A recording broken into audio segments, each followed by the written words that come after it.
This presentation is made possible by these amazing individuals and organizations, whether it was through Patreon, Super Chats, Super Stickers, or by watching, liking, and commenting. I really appreciate each and every one of you.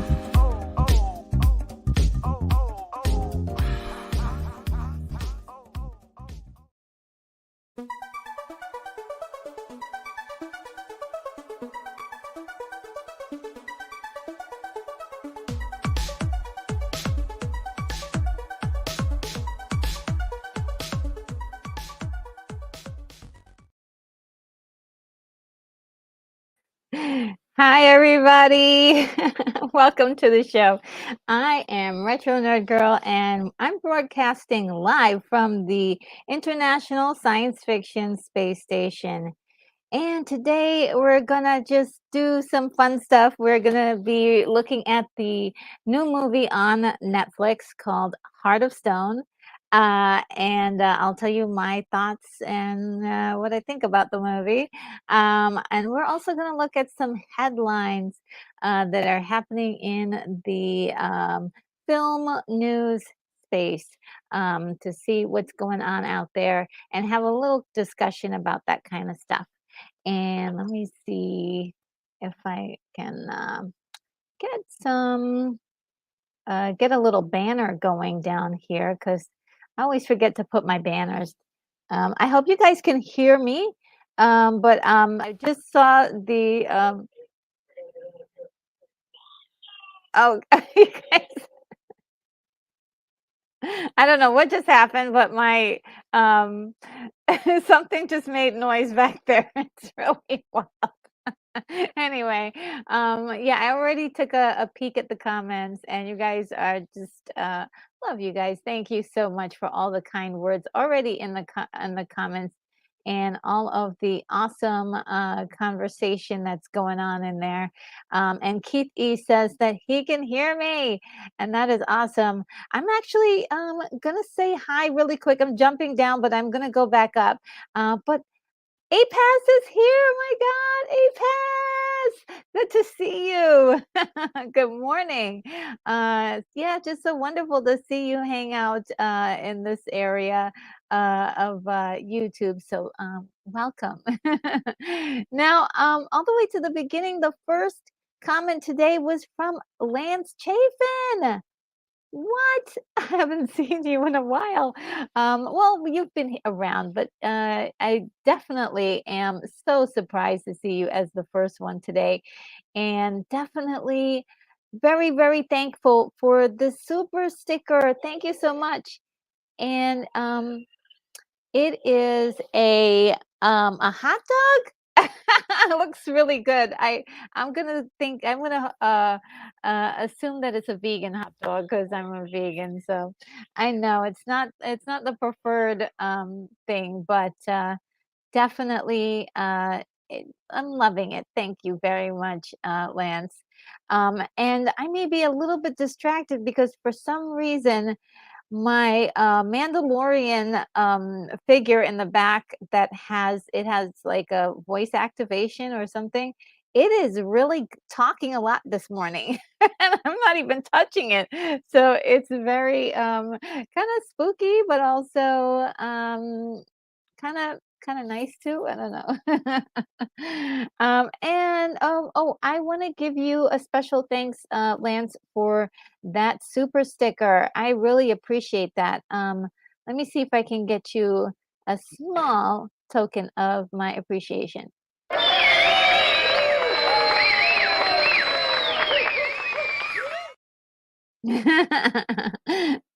Yes, okay. And let's see, we've got Unicorn Rampant Studio here. It says, good morning, RNG and Retro followers. Oh, so nice to see you this morning.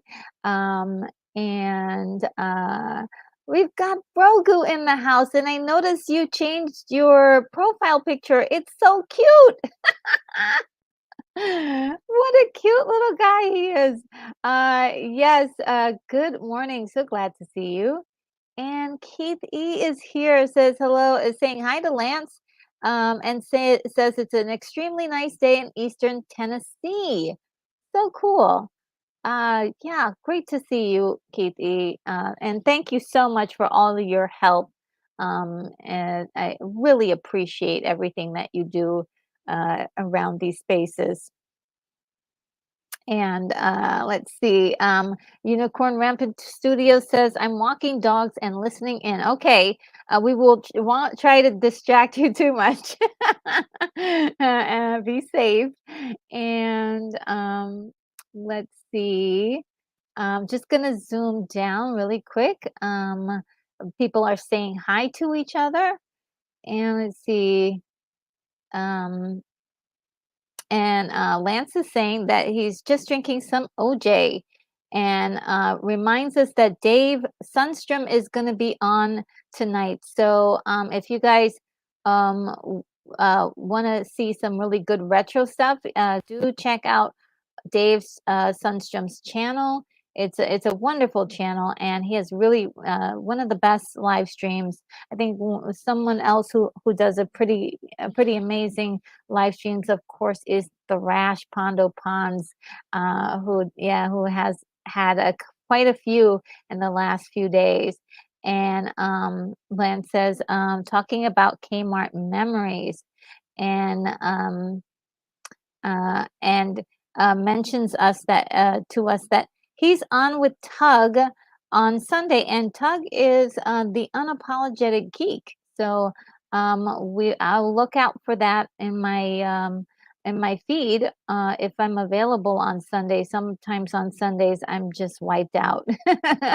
But if I'm available and I'm able to go on there, I will see that. Or what I will do is definitely put it on.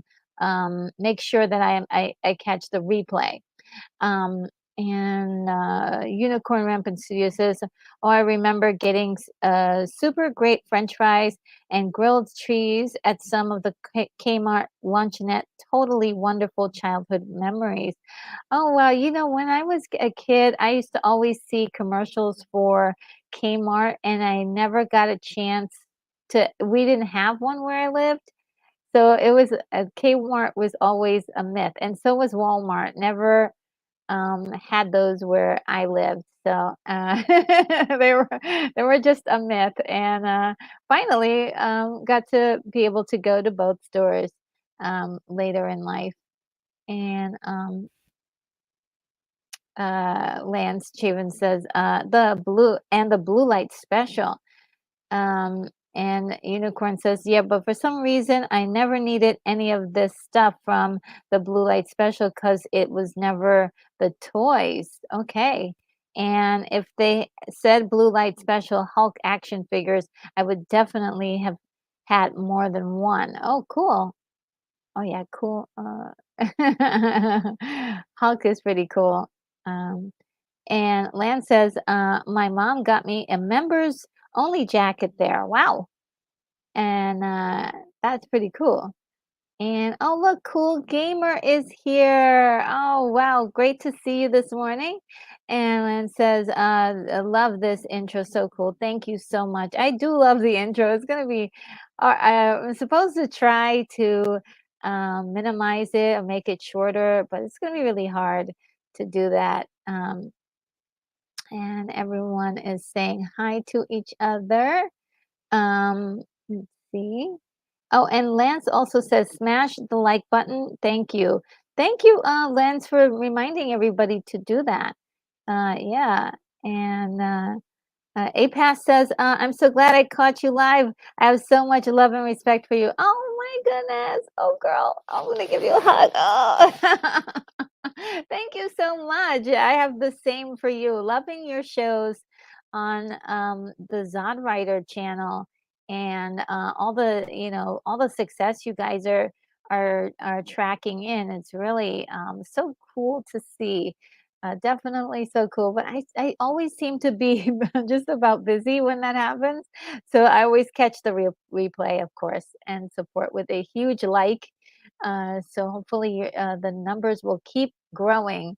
And uh, Unicorn Rampant Studio says, my Mandalorian is sensitive. I've never heard that before. Yes. Yes, for some reason, he's just talking away. Him and Grogu back there. It's like, I don't know. Did you guys ever see my figure? It's not really like an expensive one, but it's one where you press the button and it says a few things, and the Mandalorian's holding Grogu, and it's really adorable. Lance says, RNG, it's haunted. It might be. I'm not touching it. It just makes its own noises. Uh, and then KC Samurai is here. Hello, hello, hello. Welcome, welcome. It says, hail all. Great to see you. Thanks for visiting us today. And Lance is giving us more information. Says Thrash, Dave, and Tug will for Sunday, right? Is that what you're meaning? Oh, look who's here. Um, Kingdom of Nerds is here. How are you? I have a video of yours queued up in my wait list to watch, and I cannot wait to see your videos. I am probably going to be in for a treat. So yes, I am watching those today. later on as soon as possible. And it's just been such a crazy week. But anyway, really great to see you. And guys, if you want to head over to Kingdom of Nerds, I was introduced to the channel through watching one of Mad Max Entertainment's live streams, and was, really impressed by what he was saying. Really great stuff. And let's see. And APAS says, "Oh, retro, much appreciated." Totally understand. I'm always a part of the replay crew, and so no worries. Yeah, me too. I can't seem to catch everybody, but I do love catching up with the replays, because that's the only way to find out all the really cool stuff that's going on.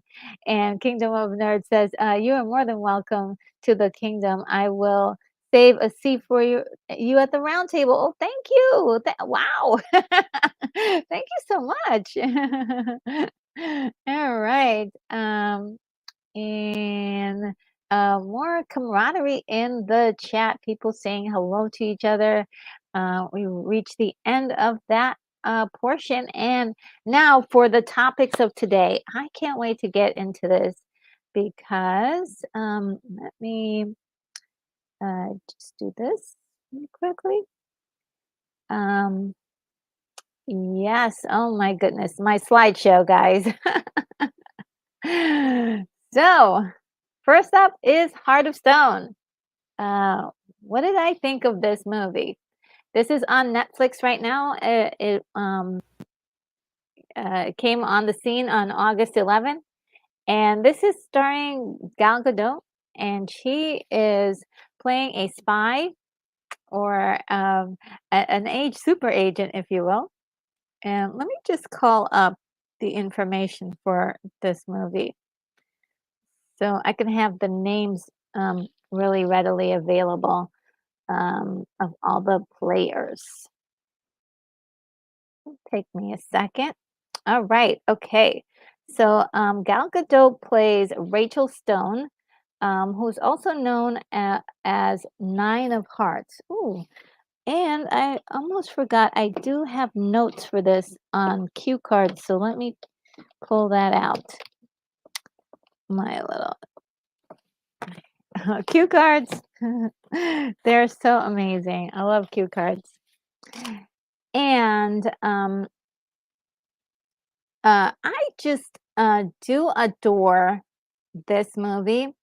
If there is one thing I will warn anybody about, is that the pacing um, is probably the biggest problem here. The pacing could use a little trimming here and there, but otherwise, this is a great spy movie. Lots of twists, lots of turns, um, lots of character development.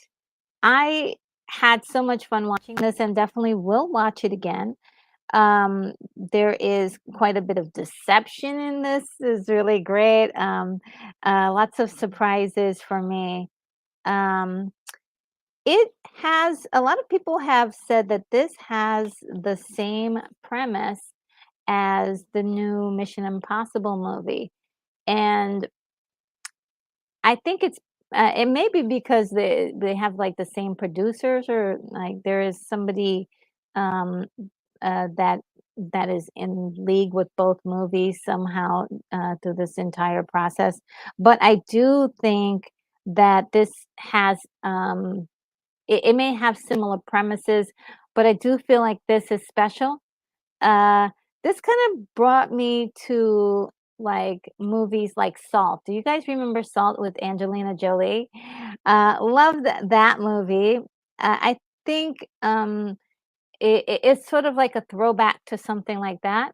And it's kind of cool to see this. I mean, she's not playing Wonder Woman, but it's so kind of cool to see her do a lot of the action scenes that she's doing. I loved it. I enjoyed it, and I thought it had something special, something I've always wanted to see really, which was a version, sort of like a female James Bond, and this delivered. I mean, there's some stunts going on here, but this is not like Tom Cruise stunts. This is definitely, a green screen or blue screen room. But she is doing the best. I think a really great performance. The acting is actually really pretty good. And I know that I've heard a lot of people say that, they're not really great big fans of her acting. I thought she really held her own in this film. I really believed her as the character. I thought she was really great. A Pass says, I enjoyed the film. I agree about the pacing as well. Thought the twists were great and unexpected. Yeah, I'm a Gal fan, so I'll watch anything she's in. Oh yes, I'm actually I'm a fan of hers, but I probably wouldn't watch everything that she's in, but after this movie, yes, I'll watch anything she's in, because she's really got something going on here, that is, really special, and I think, Hollywood, at this time in her life, really need to take advantage of this actress, and the fact, she's at the right age, um, after a while, you can't just keep doing these action movies over and over again. So, like, take advantage of her. And I hope that this Heart of Stone movie continues to um, gain momentum. That we get a part two. That would be really awesome. Sort of like how we had Extraction 2. I love these offshoot action movies that are kind of separate from Hollywood. It almost feels like an indie film in a way, but the budget is there. The budget is definitely there. Um, this is just to give you like around. I'm not going to go deep into it, but the main premise here is that there is an AI software that can do a lot, and whoever gets their hands on this software will be able to control the world. Now, at this time, at the beginning of the movie, this software, which is called the Heart, is actually in the hands of people who are so-called do-gooders, and they do mean good, and they are called the chart. I believe they're called the Charter, um, and um, I believe that they're called the Charter, if I'm not correct. And Gal is one of their operatives, and she's infiltrating MI6. And while she's there, infiltrating MI6, she really grows some attachments to her team. And this is her team right here. And there's a lot of fun banter between these guys. They show a little bit of the bonding, little story background for some of them. But at the same time, uh, I'm not going to reveal everything, but it gets to be intense. There's some shocking moments in this because I won't give it away. It's too juicy. I won't. I won't. But there they are bonding. Now, this young lady, I'm not very familiar with her.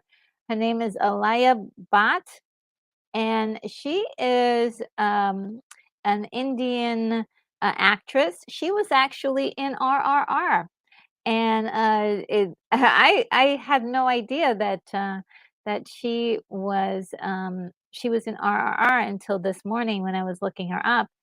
And she's really good. I mean, I think she has a great future, um, and acting in American movies.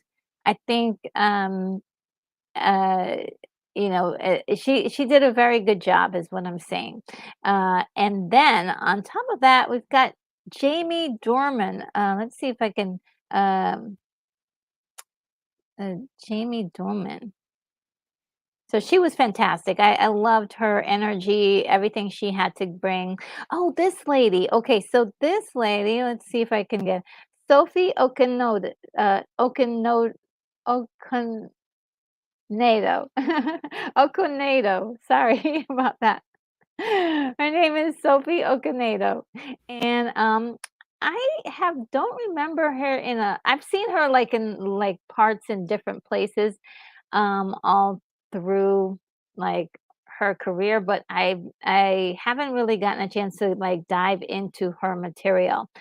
But she was really great as sort of the leader of the charter and kind of watching over the heart and kind of being sort of this mother figure but also very cold at the same time because they're in a business in which it is kind of cold and cutthroat, and I loved uh, her energy. She was very much like M for the Bond series, and she did a fantastic job.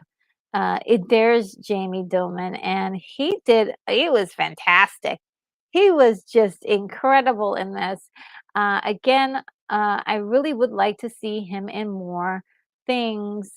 And there was like even some petition for people who wanted him to be play James Bond, and I'm not sure if he's interested in that because that is going to be a big sacrifice of whoever is going to take on the role of James Bond. It will be a good like maybe 10, 20 years or 10 to 15 years, however much they can juice out of that actor, so to speak.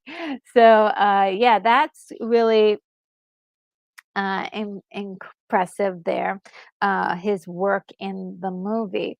Um, and APAS is saying, yes, same. I would like to see him do more. Yeah, I mean, he was great. I mean, I was actually surprised by his performance because I guess I've only really known him in a few things, and especially the Gray movies, and this really showed a different side to him without revealing too much about what he what he is. But he looks fantastic, and he's doing a lot in this role. He's uh, just incredible. And here's Sophie again. Which is this is the first time I'm seeing her in such a matronly uh, look, but I think she pulled off the gravitas to be this kind of leader very well. And APAS says he was really great in Belfast. Oh, I didn't see that. I didn't see that. I should. I should. It's something I have to put on my list. Okay, let me write that down really quick. Um, Jamie Tillman in Belfast. Okay, yeah, because I did not know of many other things that he had done. So thank you for that. Let's see. Oh, look, this guy. I, really like this actor so much. I really want to see him in more things. I know that he directs. Know that he's just multi-talented. This is Matthias. I have a trouble saying his name, but Schwechenhofer, Schwechenhofer or something. Where's William Blake Hall when you need him? He usually knows how to pronounce all these things. Well, anyway, he is in this movie. He's the playing the computer operator who is controlling the heart and using the heart in such a way that it can help the operatives when needed.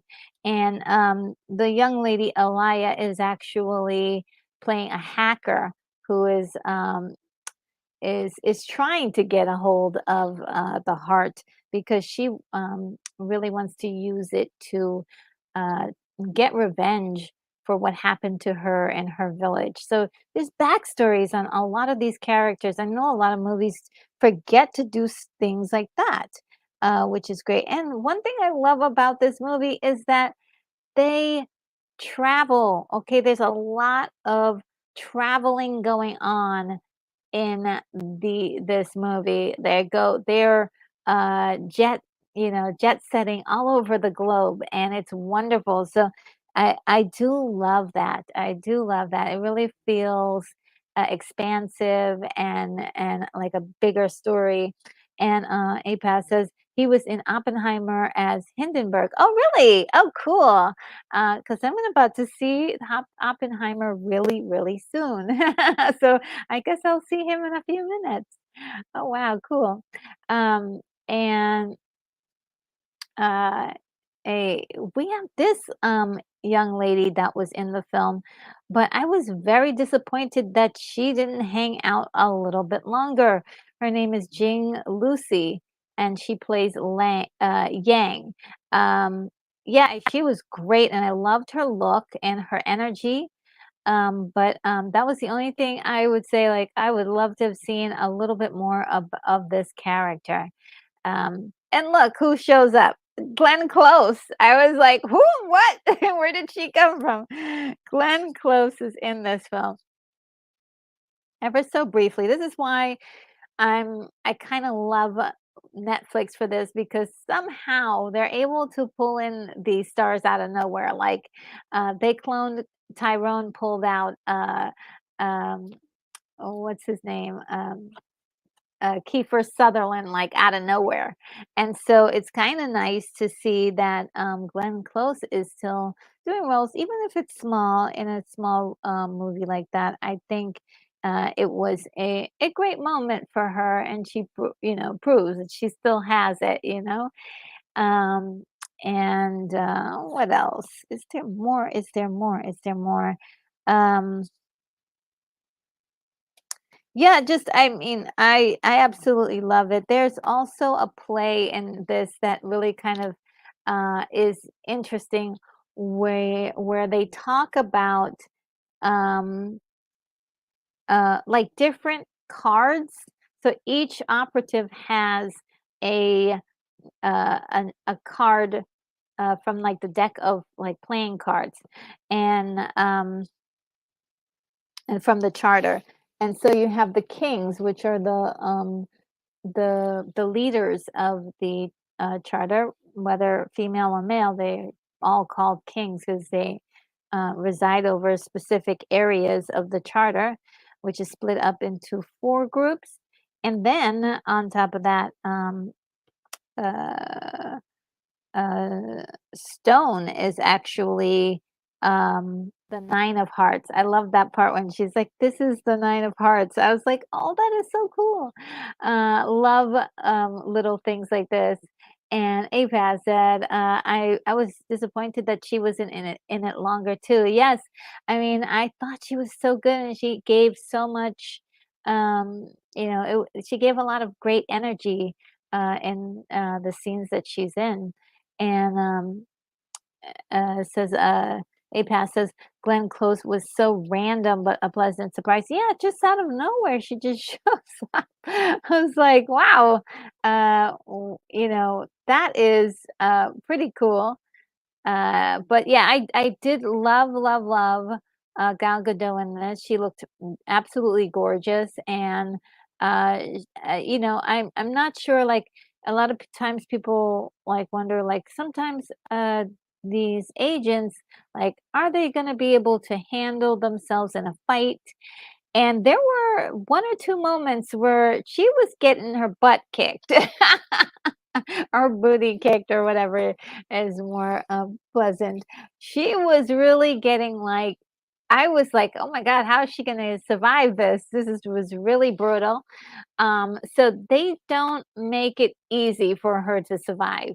And she gets a lot of cuts and bruises and things like that, which I love when movies really dive into the collateral damage that you might actually face if you're going up against someone who's an expert in the field of like fighting and things like that. And I did like some of the non aggressive things that she was doing, like little sly things that she would do to get out of situation. It wasn't like matching a guy brute for brute force. It was more like moving out of the way and sliding here and doing things that were a little bit uh, skillful in her own body um, type. You know, it was really. I thought it wasn't like totally like 100 believable. I don't think any of these movies sometimes don't really look 100% believable. Some of the things they pull off, but I felt like it was really good. So that to me was one of the things I appreciated about.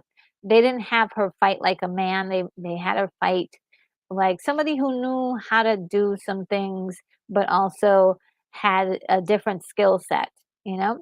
And then Lance Chapin says, APAS, watch Red Notice with Gal Gadot, Ryan Reynolds, and Dwayne Johnson. It's a good action and comedy.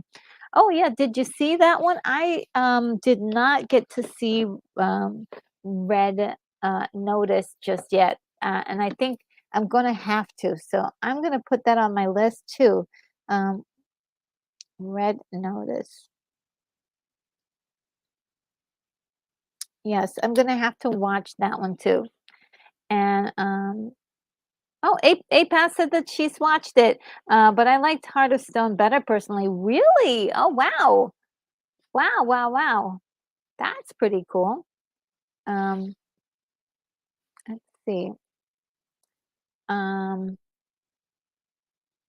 and Lance says that he will check it out. Yes, I mean it's definitely worth it. Like I said, there's going to be some parts of it where there's what I like to say talkie, where characters are talking quite a bit. Listen, because there are some like nuggets of information where you can learn a little bit more about the characters and why they're doing what they're doing.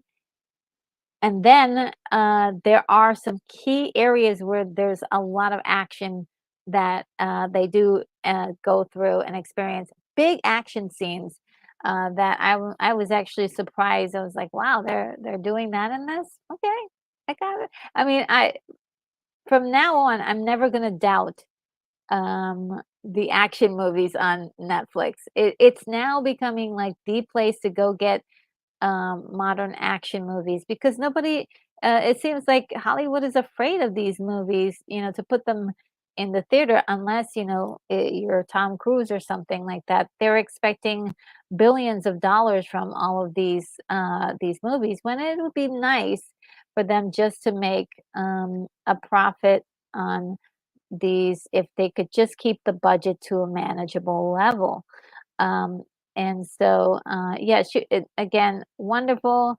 I wanted to talk about the director Tom Harper, who did this movie, and I thought it was wonderfully directed.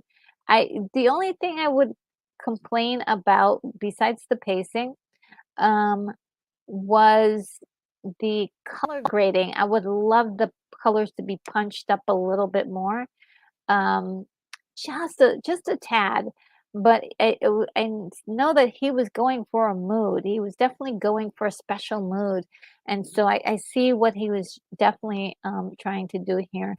And APAS says, yeah, the pacing was off, but didn't affect the watchability for me. Yeah, I didn't think it was too bad. You just you know that part they were really trying and developing the characters a lot more in those scenes. But if you're the kind of person that wants action, which a lot of people, part of the critique of this movie from a lot of people that didn't, love it so much was that it, it didn't. It was some people said it was boring. I was like, what?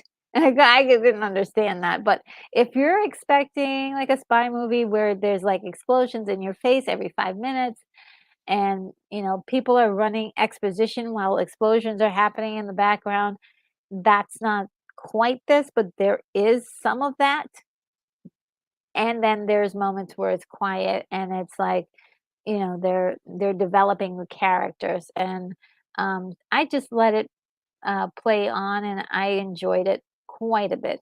Um, and Abaz says, he did the BBC adaptation of War and Peace. Oh, really? Wow. Abaz, you here. I may have to have you on here. Yeah, this is definitely he did a fantastic job at telling the story, and I think that's the thing that's also missing from a lot of these movies are the character developments. We're so ready to go right into the explosions and the ballistics, but not to explore why some of these characters are doing what they're doing. And I felt like I was emotionally invested in the characters by the end. I really did. So yeah, I thought it was great, great stuff. And my rating was a 7.9. I think that's pretty decent because I mean it was all technically done very well. The pacing was the only thing, but otherwise than that, I thought this was a ridiculously um, great showcase for Gal Gadot, and I want to see more. I want to see more. I want to see more, guys. I definitely do want to see. APAS, what's your rating for this? Do you have a rating for it? Let's see what you said. Gal seems to be getting better as an actor. Yes, she's actually doing really well. I was like, wow, she's doing holding her own here. And I'm looking forward to seeing her as Lady Lamar in the series that's being developed. Oh, really? Hedy Lamarr, sorry. Hedy Lamarr, was in case anyone doesn't know, was a, costume designer for all the big Hollywood, movies that happened. I believe in, like, from the 30s, 40s, 50s. She was in charge, and these costumes were amazing. They were amazing. They look great on screen. They were even better put together in person, because she would just go all out, all out. And Unicorn Rampant Studio says, Hedy Lamarr series, uh, and it says I did a painting of her. Oh, cool! Oh, wow! Oh, I love to see that painting. And, APAS, says, I would say a 7. Okay, great. I'm so we're on the close to the same page, on that one. Cause yeah, it had all of the things that you need for a movie to at least be decent, but then it had extra surprises that I really enjoyed, and, I thought it was really good. I was actually like, what? I was kinda hoping that something like this would be in theaters, but the way audiences have been acting lately, it would not have flown in theaters. People are just wanting I don't know what people are wanting for the theaters, but you have to do something really crazy in order for people to want to see your movies in theaters. And Unicorn says, just a painting from a photograph, nothing major. Oh, you're so modest. Um, and I think that's really cool. And Unicorn, would you just tell us? Oh, okay. You just answered the question I was just about to ask you. As a part of a Woman in History kind of art show that I put on with some other artists. Okay, okay. Really cool. Yeah, that's cool. Absolutely. All right. Well, the next topic for today actually involves Gal Gadot again. It's Gal Gadot versus James Gunn. Now, last week I went through this whole things about Wonder Woman possibly being um, in production, Wonder Woman 3 possibly being in production, and Gal Gadot said, "Hey, look, um, I'm working right now," or not that she was working right now, but she was going to be working with James Gunn and Peter Safran to develop Wonder Woman 3. And then, like literally, like the day after, or maybe a couple days later, uh, James Gunn said, "No, it's not. That's not true." But there was a lot more that he said that was a little bit, how can we say, um, was confusing to a lot of people because all along we'd all been asking, is Gal Gadot, is she going to be part of the your plan? And in so many words, he never said anything. He never said no, and now he's for sure definitely saying no. And which is really surprising because I can't imagine what it must be like to be an actress thinking that you're going to be in a movie that you, especially a project that you love very much, and to find out that you're not going to be. It is very, very shocking, and I can't imagine that she's very happy right now, with that news. But, from Discussing Film, it says Gal Gadot says, and that they're developing a new Wonder Woman movie, as you guys remember last week. And, then James Gunn said nothing was ever promised to Gal Gadot about Wonder Woman 3 happening, or any definitive discussion about her returning to the new DCU. And that is really um, disappointing on so many levels, that you would treat someone in that fashion, that you would not tell them, actually tell them that that you were not going to be working with them in the future, and have them believe that, indeed, you know, that you were. And one thing that Gal Gadot did do that I thought was very telling is that she said, let me see, read this out. Gal Gadot says James Gunn and Peter Safran told her in a meeting that, you're in the best hands. We're going to develop Wonder Woman 3 with you. We love you as Wonder Woman. You've got nothing to worry about. Now, uh, that is what she said, that they said. And so it's become a he said, she said storyline. Who's telling the truth, and so on and so forth. I don't know that I don't know if you can say that, like, Gal Gadot is somebody who would just lie out of nowhere. Like, like, why would that work for her? And I just don't believe she would just lie like that. And, let's see what you guys are saying. Oh, A Pass is telling Unicorn Rampant Studio, that's awesome. Yeah, that seems like such a cool project. Like, I want to do that project. Oh man. And Unicorn says, "Yes, I thought that was a raw move against her. Yes, it's really rotten. Just it's like, hey, you were hired um to do this part. You've grown into the character. You've done at least you've shown up in several movies, right? She how many movies has she shown up in? Like about 5 movies. And now, thank you for your services, and you're no longer needed." And it just really sucks. And Lance Chafin says, Jamie, 50 Shades movies. Oh, yes.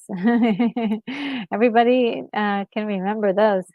And yeah, it just is really sad. And they did this before with Henry Cavill. We want you, we don't want you.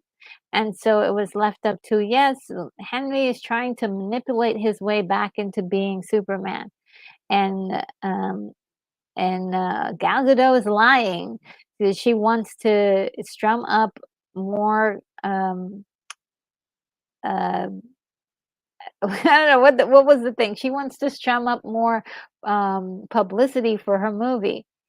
And this is like outrageous. I just don't see that happening like that. But look, I won't put it as Hollywood as some people have been calling it Holly weird lately. And I just feel like it's a weird thing. Now, here, oh, Wex Luthor is here. Wex Luthor says, Retro, just got here. So Heart of Stone had some good stunts, but the story was so lacking. You think so? The bad guy was the best thing, and yes, he was really amazing. Gal seems likable, but bad acting. Really? Oh my God, I loved her acting in this. That is so funny. We're in love. We were loving her acting. And Apex says Gal pushed them into a corner because of Gunn's track record of lying. I think so. Like with her coming out and saying what she said, he had to say something, and it's like I think they were just going to keep her hanging forever. I think they were just going to keep her hanging, and then all of a sudden, oh yeah, we've hired a new Wonder Woman. He was not willing before to say that she was gone. Because look at this. This is a tweet that he did. I don't have the date on this, but he says, I cannot wait to see what you're cooking up. That being said, the move to boot Cavill and Godot, especially after they had announced their return, doesn't inspire confidence. And he said, I'm not sure where you're getting that we booted Gal. So he's admitting that they booted Cavill, which is a horrible term to say.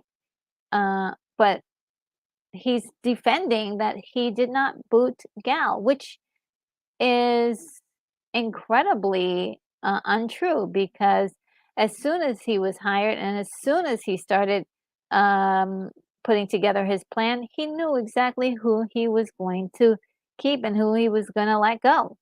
So why keep her on a string? And I think it was because of the backlash.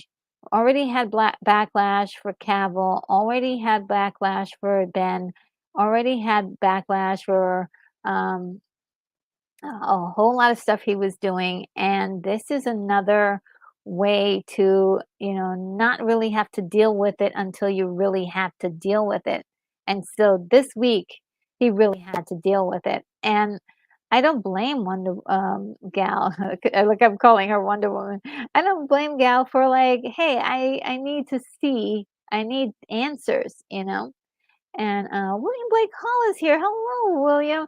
How are you? Says, sorry to arrive late. Just got out of a Zoom meeting, following a talk with my sister. I just got back in town. What's up? Oh, so cool to see you here. Yes, we reviewed the Heart of Stone. I liked it, but the pacing was probably the only thing. Wex Luthor said that he had a problem with Gal Gadot's acting. I loved it, but we did agree that um, that we love the bad guy. So yes, and APAS agrees with me as well. And she gave the movie a 7. I gave the movie a 7.9. And there were so many things that were going on right with that, and I believe in that. I hope they do a part 2. It would be really nice. And Wex Wolfer says it's time for everyone in the DC to move on. Gal should try to get a Xena movie going. Oh, interesting. Um, Interesting. I never thought about a Xena movie. Unicorn Rampant Studio says a great idea. That might be interesting. They're pretty much the same character. Except for they're not the same character, but I noticed that, the outfit for Xena heavily is in an influence on the, Wonder Woman costume, but I think that it's really I would like to see her in a lot more things. I definitely enjoyed her acting in this movie. I really want to see her do more, and I want her to continue to push herself to do more dramatic stuff. Uh, because I think she's getting better. And let's see. William Blake Hall says I haven't seen this. Hoping it's even half as good as Angelina's Jolie's Salt. It's half as good. You're right. Salt is like a 9. That movie is crazy amazing, but yes, it's pretty good. It's pretty good. Um,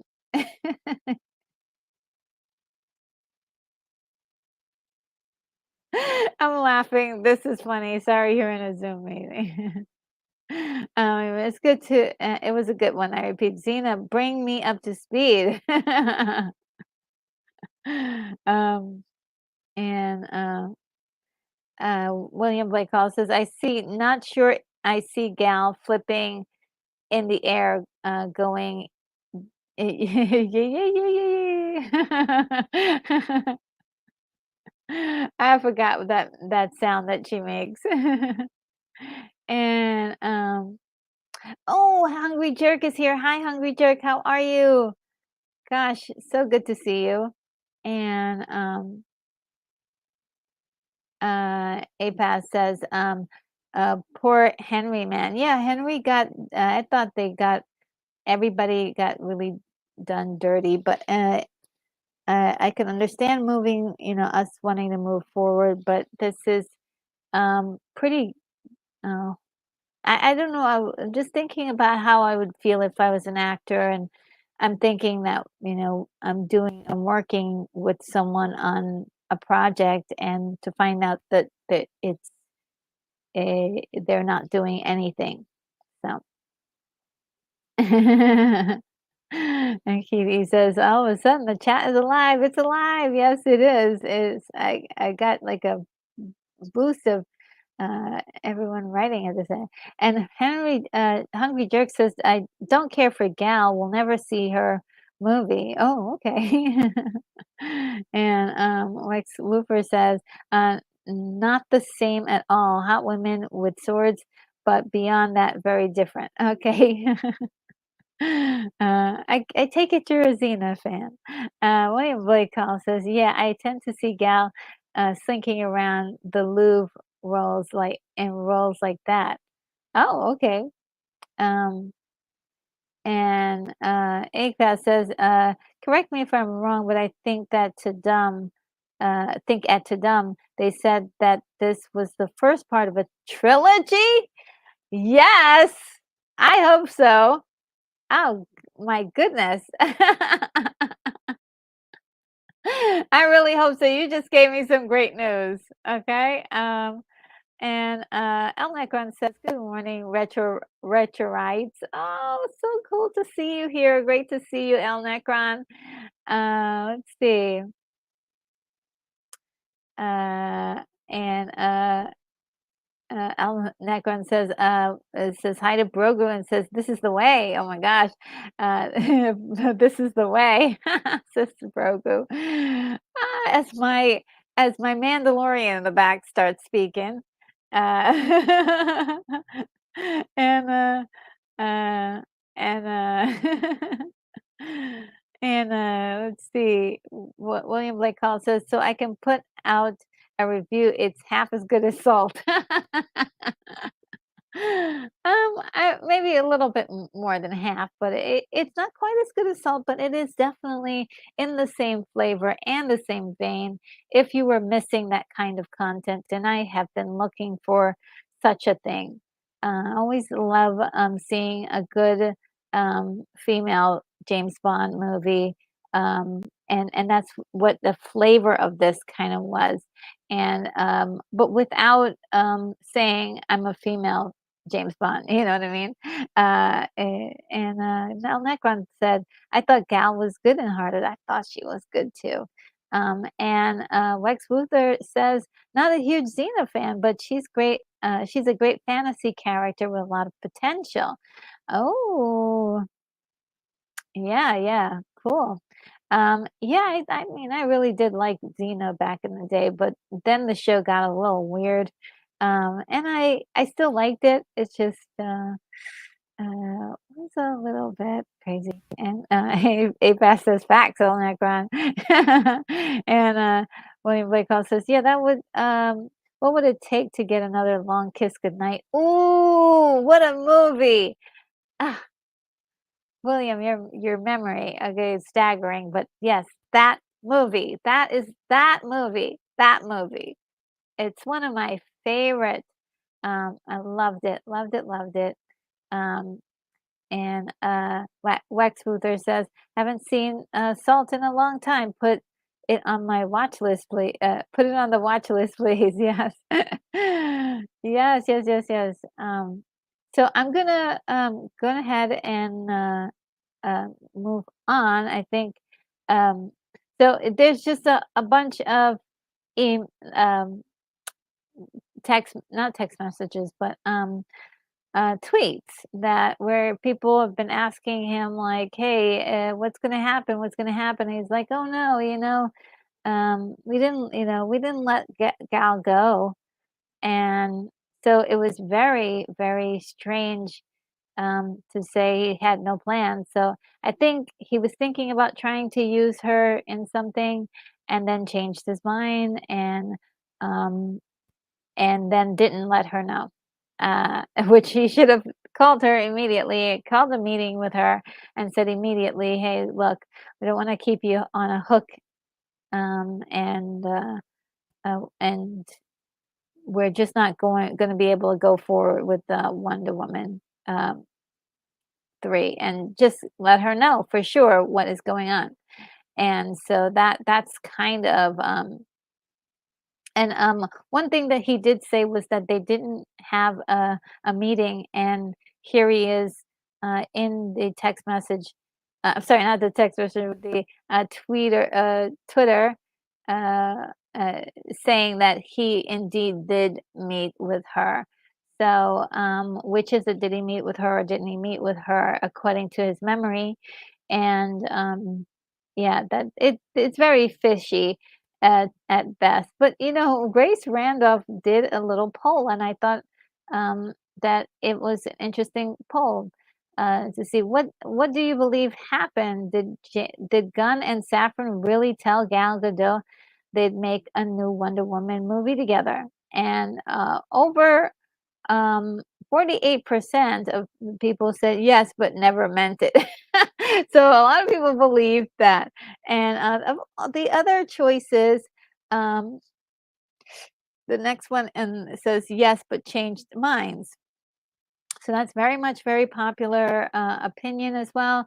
That maybe they just decided, hey, look, they were going to try to work with her, and then totally just said, "Hey, we're just not gonna. We don't have anything good to contribute here," and just change their mind because they have to focus on some other characters.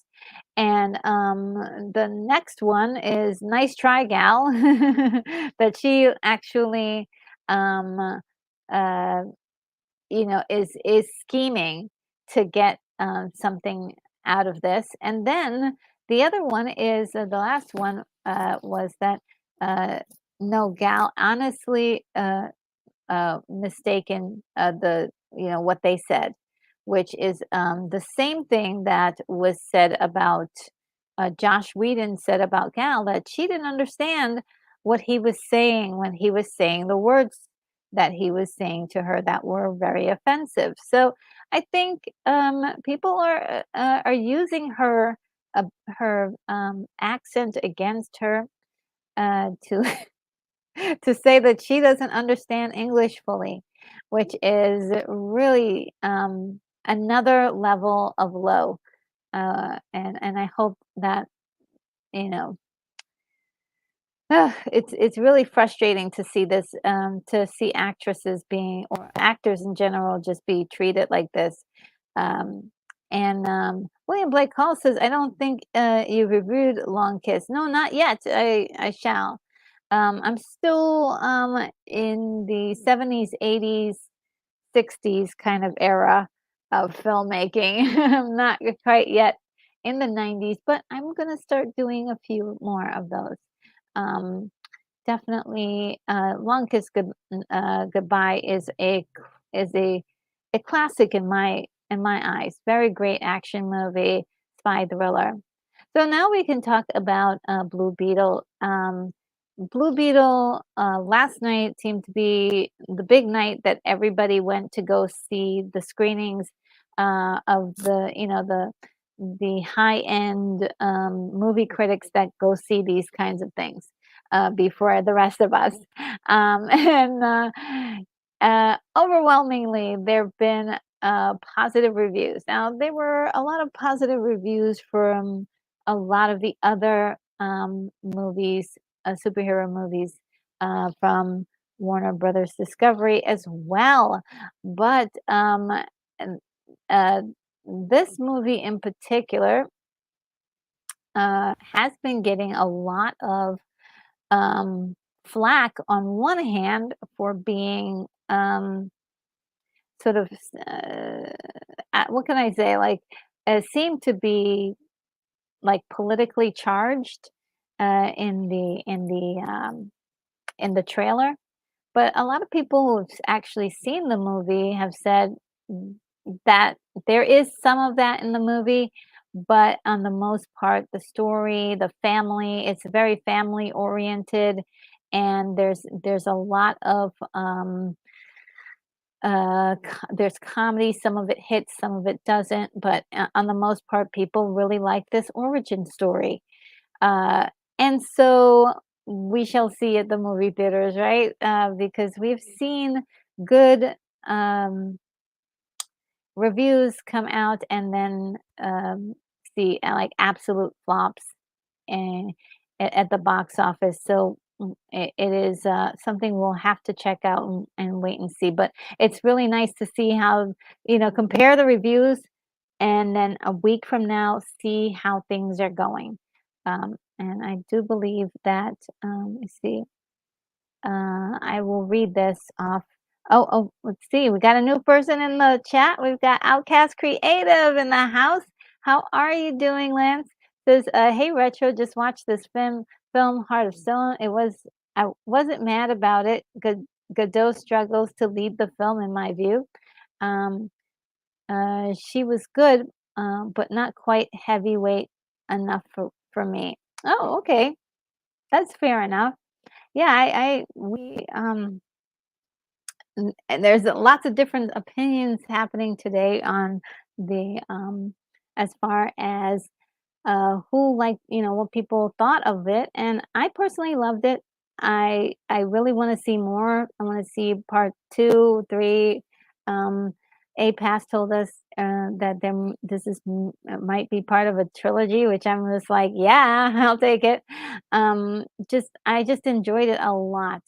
And maybe it's just maybe my love for Gal Gadot, or maybe I love spy movies, or maybe I love I don't know what it is about the movie exactly, but uh, it did a lot of things for me that I really enjoy. I do love a good spy movie. I really do.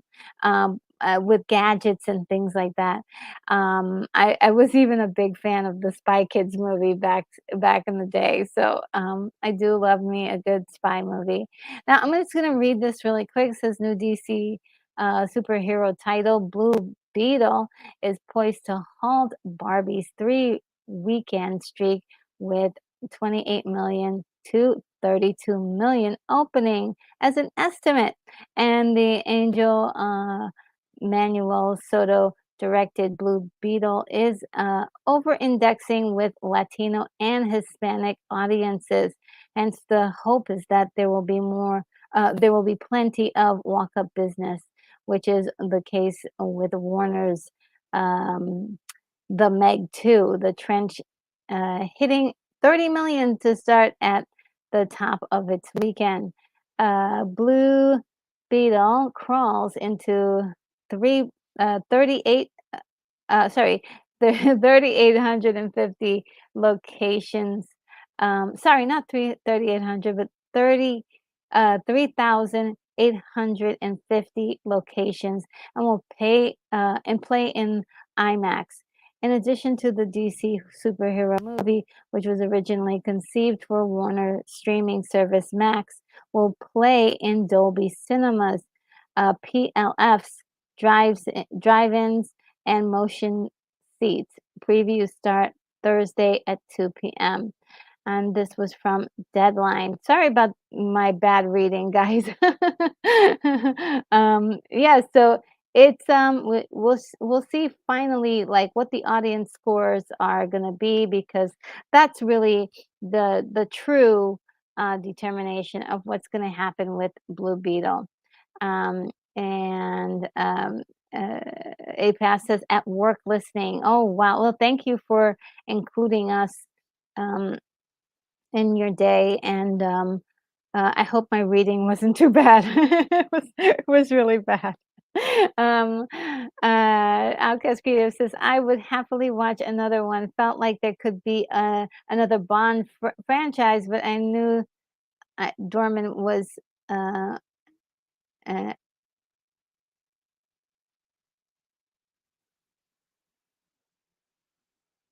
uh, oh, that's a spoiler. No spoilers. No spoilers.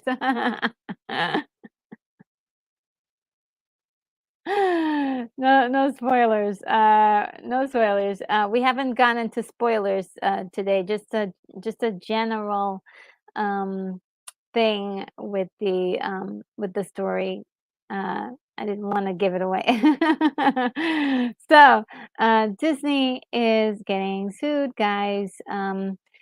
Disney's got a lot of problems and issues that they're dealing with. But this one is very interesting because it's a lot like the Scarlett Johansson situation way back in the day um, for her movie. And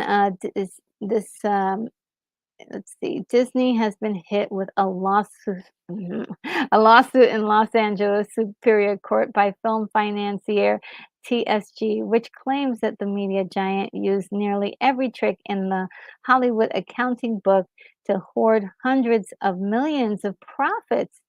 Guys, that's a pretty serious um, claim. TSG has spent 3.3 billion to help back some of 140 projects at Fox, which joined Disney fold as part of the 71.3 billion acquisition of most of the 21st Century Fox in 2019. TSG's credits include The Banshees of Inisherin, Avatar: The Way of Water, Bohemian Rhapsody, Deadpool, the Grand Budapest Hotel, and The Shape of Water. In addition to the allegedly lost proceeds due to Disney's distribution decisions, CSG contends that a resulting lack of cash flow impaired its ability to invest in films like Avatar: The Way of Water, which became a massive hit. Disney in recent months has dismantled a corporate creation of Bob Chapek during his brief tenure as CEO, a centralized just distribution a centralized distribution organization. While Disney Media and Entertainment Distribution intended to optimize decision making and accelerate streaming growth, it irritated many creative and financial partners who felt cut out of the process. And this also comes from Deadline. So this is this is a pretty big claim from TSG, and it is again,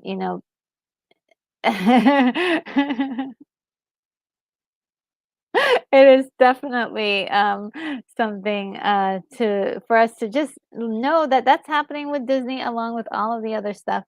They are in over their heads at over at Disney.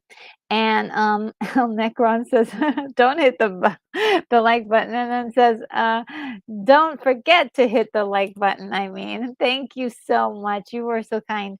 Yes, everyone, please do hit the bell, the like button if you are enjoying today's show.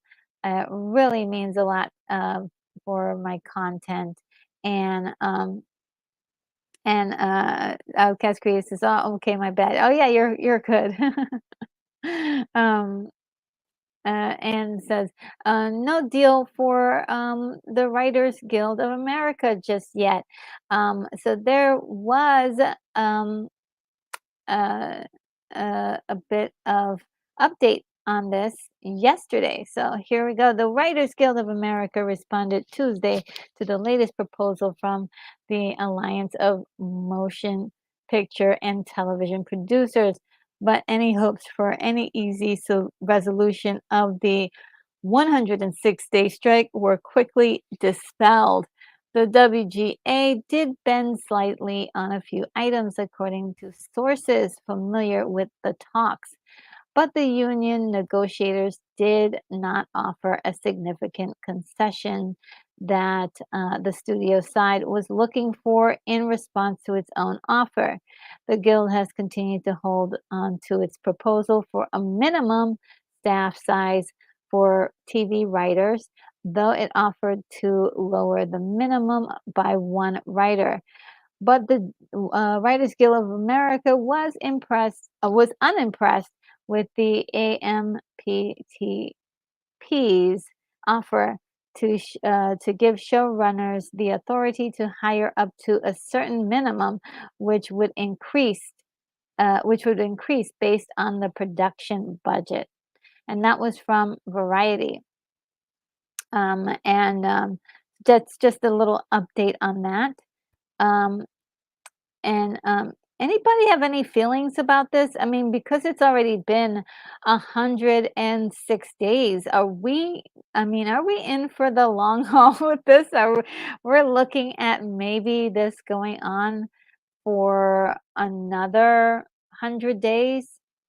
Um, because it looks, I mean, I'm not sure if these terms are going to be very easy to negotiate. It seems like this might be something that they're going to have to figure out. I mean, because that's a lot of different. I mean, if they're asking for like a minimum of writing staff, it it could be, it's going to change the amount of money that is dispersed amongst the budget. So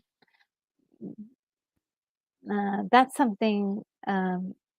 That's something to think about. And Anakin is gonna be in the Ahsoka series. We all believe.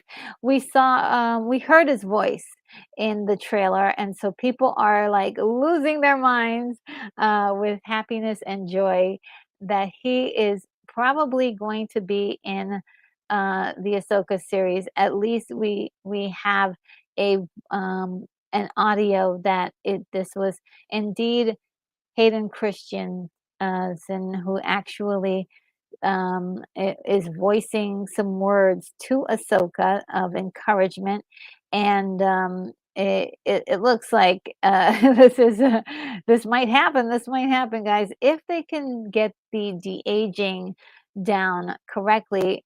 And this is a shot from the TV show in which the two were prominently seen, and so it'd be kind of nice to see them in live action together and maybe a flashback or something. This is always possible. Let's see. Outcast Creative says, I think it will go on until a settlement of some sort is reached. The AI issue is a major bone of contention. Yeah, it's really, uh, yeah, I mean, it's really kind of a tough one because uh, how much will they be using AI for this? uh, this kind of procedure. Are they going to use it for everything or just a few items? And I swear, if Secret Invasion did not feel, it felt like it was written by AI. At least the last portion was definitely um, disjointed and just felt like it was disconnected and um, just not very sophisticated. Um, William Blake Hall says, I'm feeling pretty privileged these days. I'm pretty creative and self entertaining myself, and I love old movies. That's right. We always have the old movies. And I think that's um, where I kind of land in this. If you see a new movie and it happens to be entertaining, that's great. But also, we always have the classics to depend on. It'll always be here for us. And also, if you have your own physical media, it will always definitely there be for you. Um, which is something I'm beginning to start to realize. And also William says, and there's always books. Yes, there's always books. There's always books to read. And Outcast Creative says, I do not agree with the minimum of writing staff barter. I'm a writer. Not every show requires the same writing team. Exactly. And so that's also a very like case by case situation that has to be judged.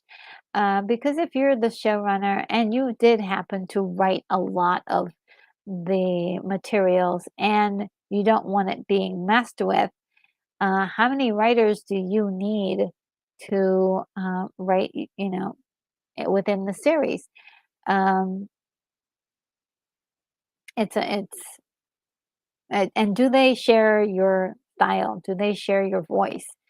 That could be another piece of contention in all of this. So it's tough. It's a tough one. Lex Luthor says some other entry will pop up and take TV and movies if it isn't worked out. Space arbors a vacuum. Yes, there are many different options that they can use. There's also overseas. They don't have to use writers and from America or from the WGA. They can always use writers from overseas. They can always repurpose content from overseas and just put subtitles on it, which they have been doing very much of.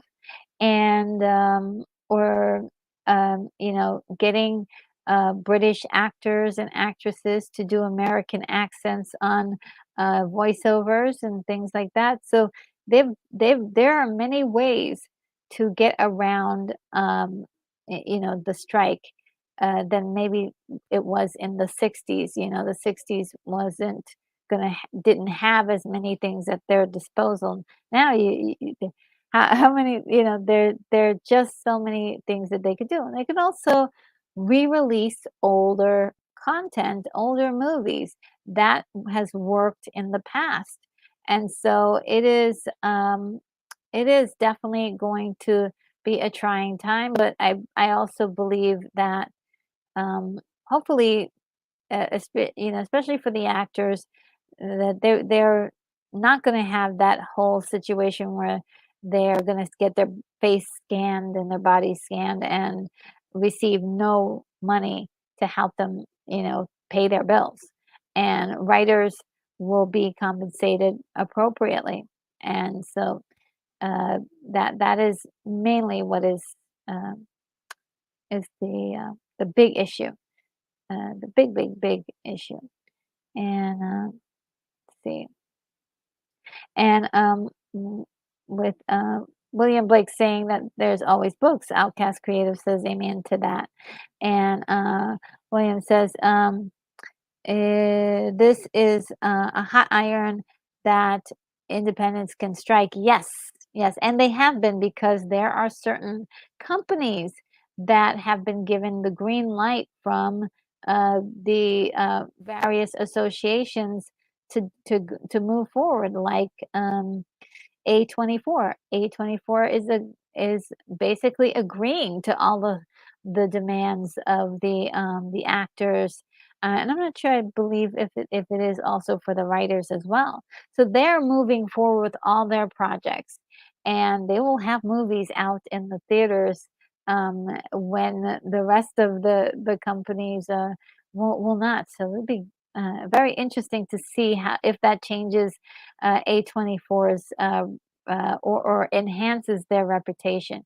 They've been doing really well so far, so it'll be really great to see them enhanced. And Brogu says we can entertain ourselves with older movies. Yes, we can definitely um, do this. Um, and see, um, and let's see.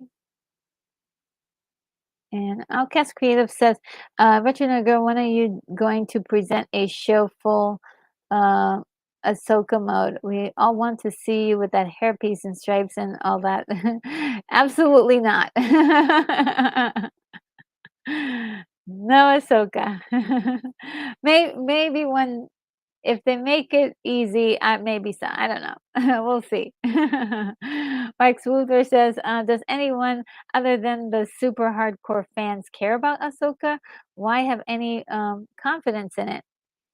I don't know. The last week, I noticed that there's been a lot more talk about Ahsoka, much more hype about Ahsoka, and so I'm really interested to see what they're going to do with it. And um, yeah, that's pretty it's just curiosity.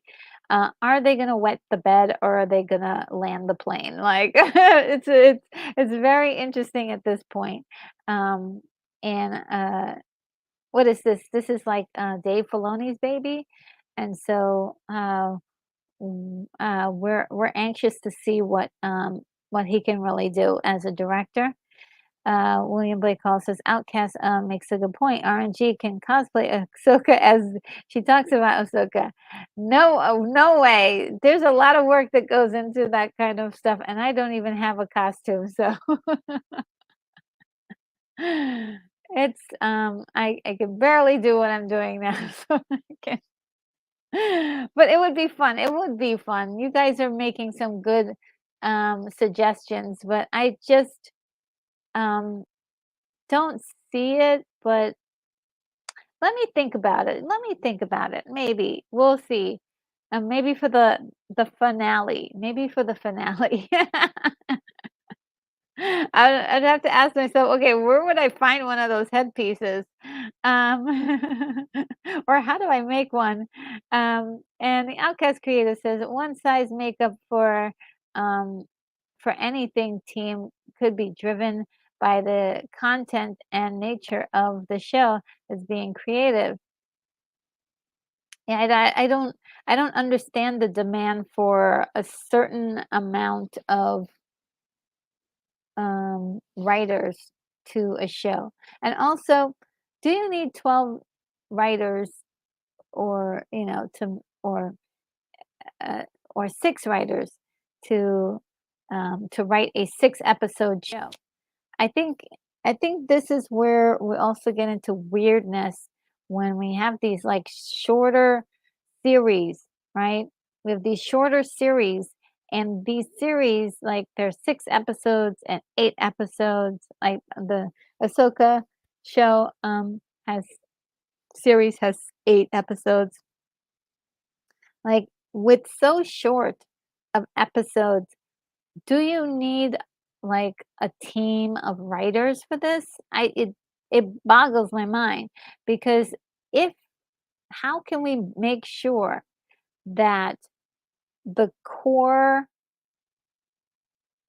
story is actually going to be fully realized? Because sometimes when you have too many people messing with one thing, everybody wants to put their voice in there, and so they put their voice in there. They change things around, and it no longer has the look and the feel of what it was originally supposed to be. So this is where I have the biggest issue too with this whole thing is, do you really need that? But then too, Um, I may not know what the heck I'm talking about.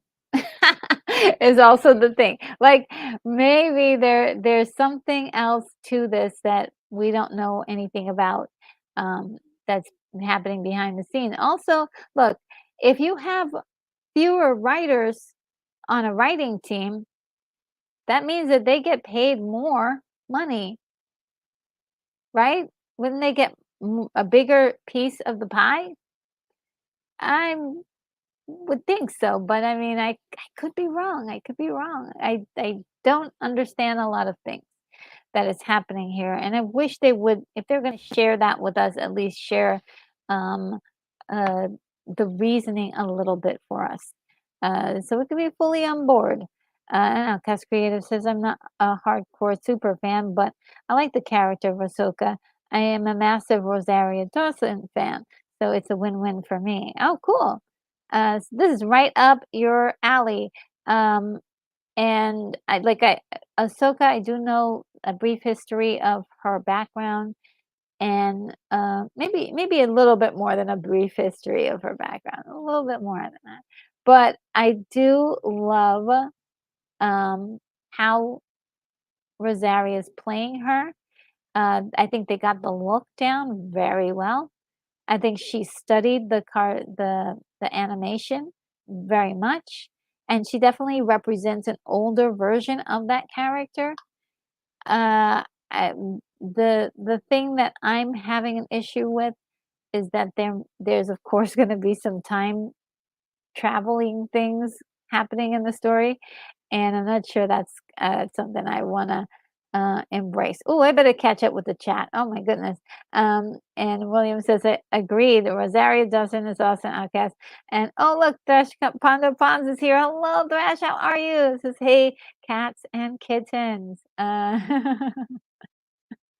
Meow. Oh, man, and let's see. You guys are talking amongst yourselves, and let's see. Keith E says, "Thrashers in the house." Yes, lots of thrashers in here. And Outcast says, "My friend's show just has been picked up for U.S. distribution from A24 Productions.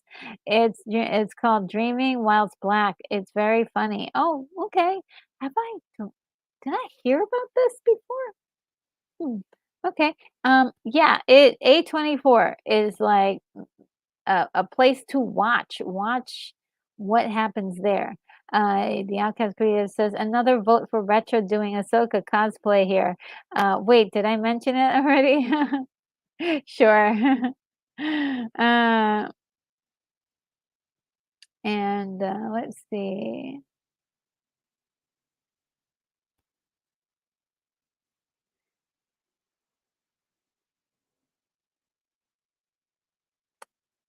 And you guys are talking amongst yourself, but Thrash Ponder Buns mentioned something, definitely uh, a big question. Yes. How are you holding up, William Blake Hall? And William Blake Hall says, "It's an odd time in my life, but peaceful.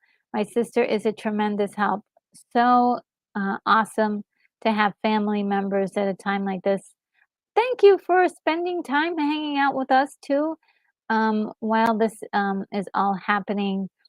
We appreciate you so much." Um, and let's see.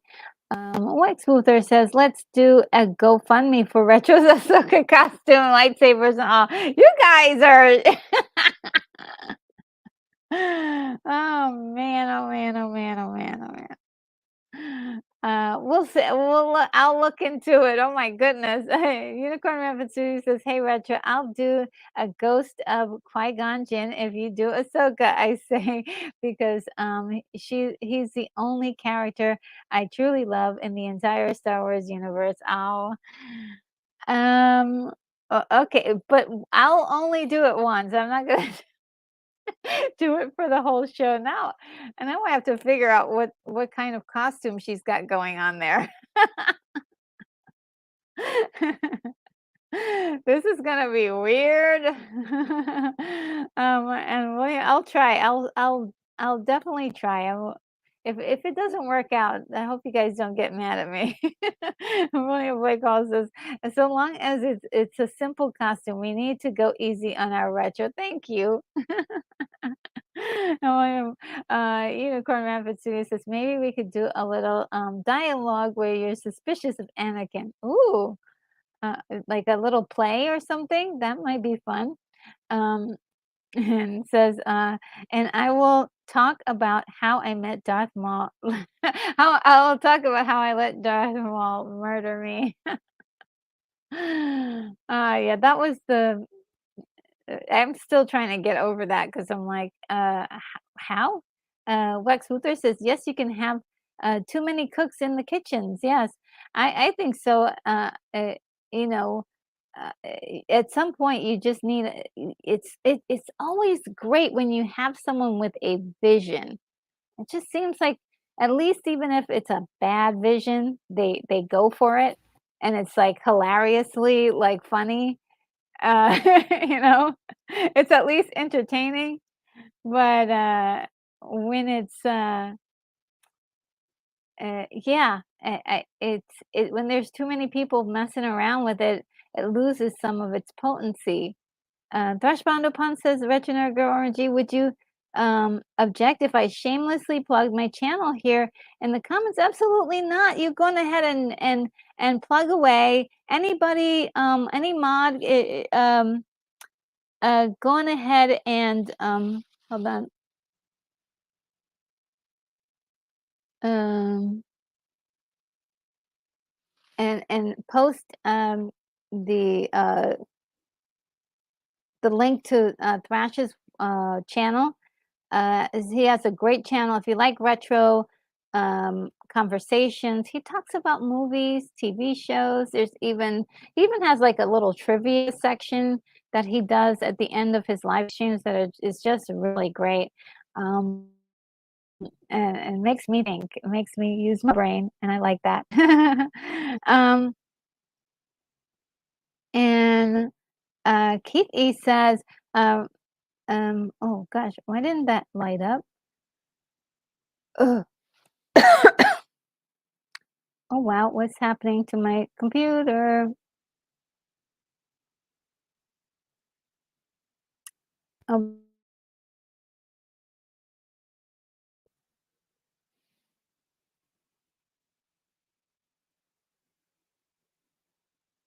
hello?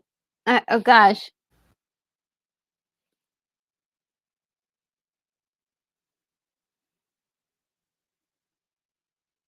can you guys hear me?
Hello?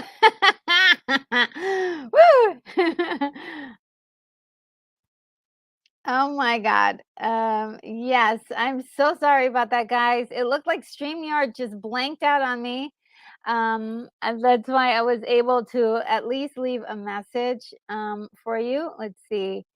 Um, let's see, where were we? Oh gosh. Oh yes, all the way up here. Um, okay, I see it. I see it. I see it. Thank you, Unicorn. Before you go, I think I saw that you were on your way out because you had to go.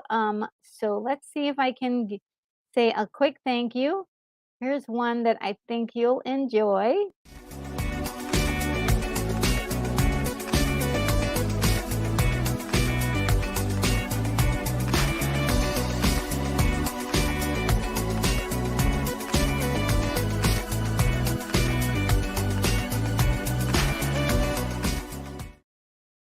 Yay! Oh man, wow. And Brogu says, I think Outcast Creative did a segment on dreaming while while black, I believe. He did. Okay, I'm gonna have to go back in and see where that is. I'd like to check that out. Um so thank you, Brogu, for that information. Um, let's see. Um, and Outcast Creative says writers' fees should be set by their experience of the writer. Ooh, just as actors' fees are determined by their experience, popularity, and how similar they look to retro. Okay, maybe not that last bit. So funny. And yay, Retro is doing Ahsoka. This is gonna be wild, guys. You guys are really I really don't know. Um, and Unicorn Memphis Studios says, "LOL, don't stress it. It is weird." Well, it's not terribly weird, but I just like the idea of me dressing up like Ahsoka is like, But let me think about it because there are some similarities to our skin tone and stuff. She's more red than I am. So I could probably maybe get away with looking a little bit like her. So let's see. I also lost my slide with when this happened. Um, so give me a moment to get my slide back. Um, I had no idea this was. Uh, that's kind of wild. That never happened. Did it? I don't think it ever happened before. To lose my that StreamYard just went blank. So I hope they're doing okay. Um, so while that's uploading, I will continue. As that's cool. That's coming alone. Oh, what's happening? Oh, okay. And um, okay, you guys. Okay, I was asking if you guys saw me, can still hear me. Um, and just before I went out, you guys could hear me. Okay. Let's see if we can just zoom past this. And oh yes, Unicorn said I have to head out soon to my meeting. Hope you got my super chat. Yes, I did, and I hope you saw that. If not, we'll catch you um in the um in the replay. Okay. And Outcast Creative says, Retro will send you an invite to my studio so you can check to see if it's uh, SY or more general thing. Okay. See, you're trying to troubleshoot with me. And William Blake Hall says, this reminds me of when Kirk vanished on the Theolian web. You guys are so awesome. And Keith E says, and I had such a clever comment that you were going to read. Oh no. um, and let's see. And Unicorn Rampant Sue says Daisy for the a reference to uh, 2001: A Space Odyssey. Um, and let's see. You guys are so awesome. Thank you for hanging in there. And Lex Luther says, Retro, are you going to see Blue Beetle? I don't know if it's going to be playing anywhere around me. So that's the whole thing. The theater that's close by to me really plays very selective movies and not always like popular movies. So it's kind of a weird thing. I don't know if they will, but if they do, maybe I'll try to catch it. And also if people say that it's really, really good, why not? Uh, but I think we've come to a part in the summer where there's not gonna be a lot to compete um, with Blue Beetle. Uh, just the remnants of Oppenheimer and um Barbie, but it's not gonna have, like, something, like, exactly to compete directly with. So, it's gonna be really cool, to see what happens there. Um, okay, so, yeah, where was I? Let's see. I'm almost finished. I think I'm really almost finished with, the presentation. Really appreciate you guys hanging in there with me, when all of this happened. Technical difficulties, my goodness. Um, and so there we are. We got to the Ahsoka part, and I guess I am to be playing Ahsoka sometimes, or wearing a costume like Ahsoka. I'll have to figure out how to make those white marks on my face, the paint and everything. So that will be interesting. I'll have to buy some makeup because I don't think I have that, but it will be fun. It will be fun. Um, it's been a while since I've done cosplay or any kind of costuming, so it will be really cool. Um,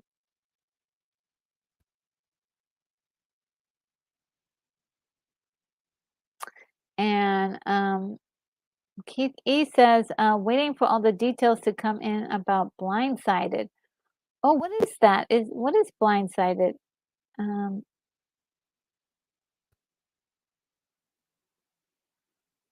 and Unicorn says that he's still here listening. Oh, cool, cool, cool. Um, and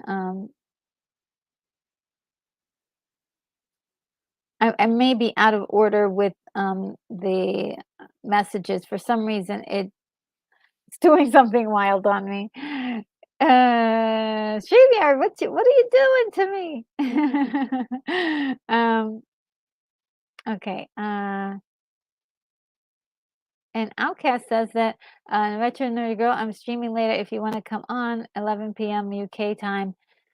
Well, I have another stream later on today. I'm going to be streaming with El Necron. I believe we're going to be streaming. And um, and that might be around the time that you are doing your thing.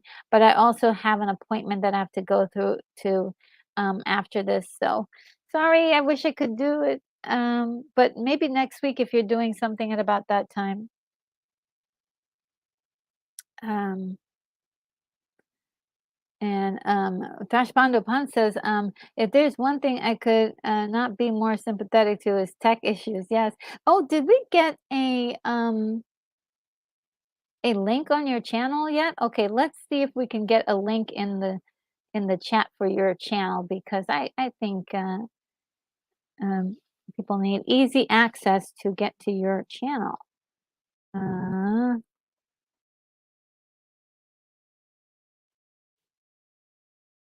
if we can do this.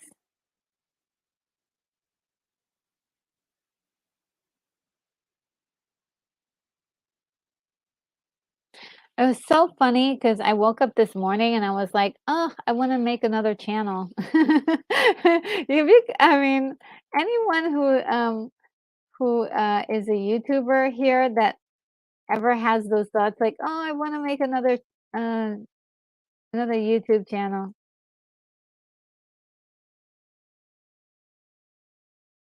In my case, I wanna take, a YouTube channel that I have and I wanna just give it a new name, but I don't know if I could do that. I don't know if I should.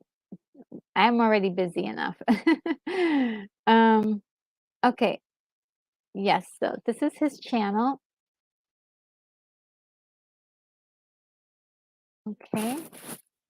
Yeah, that's, Thrash Pandopan's channel, so, you can, go on ahead and subscribe to that channel. That's really good, trust me.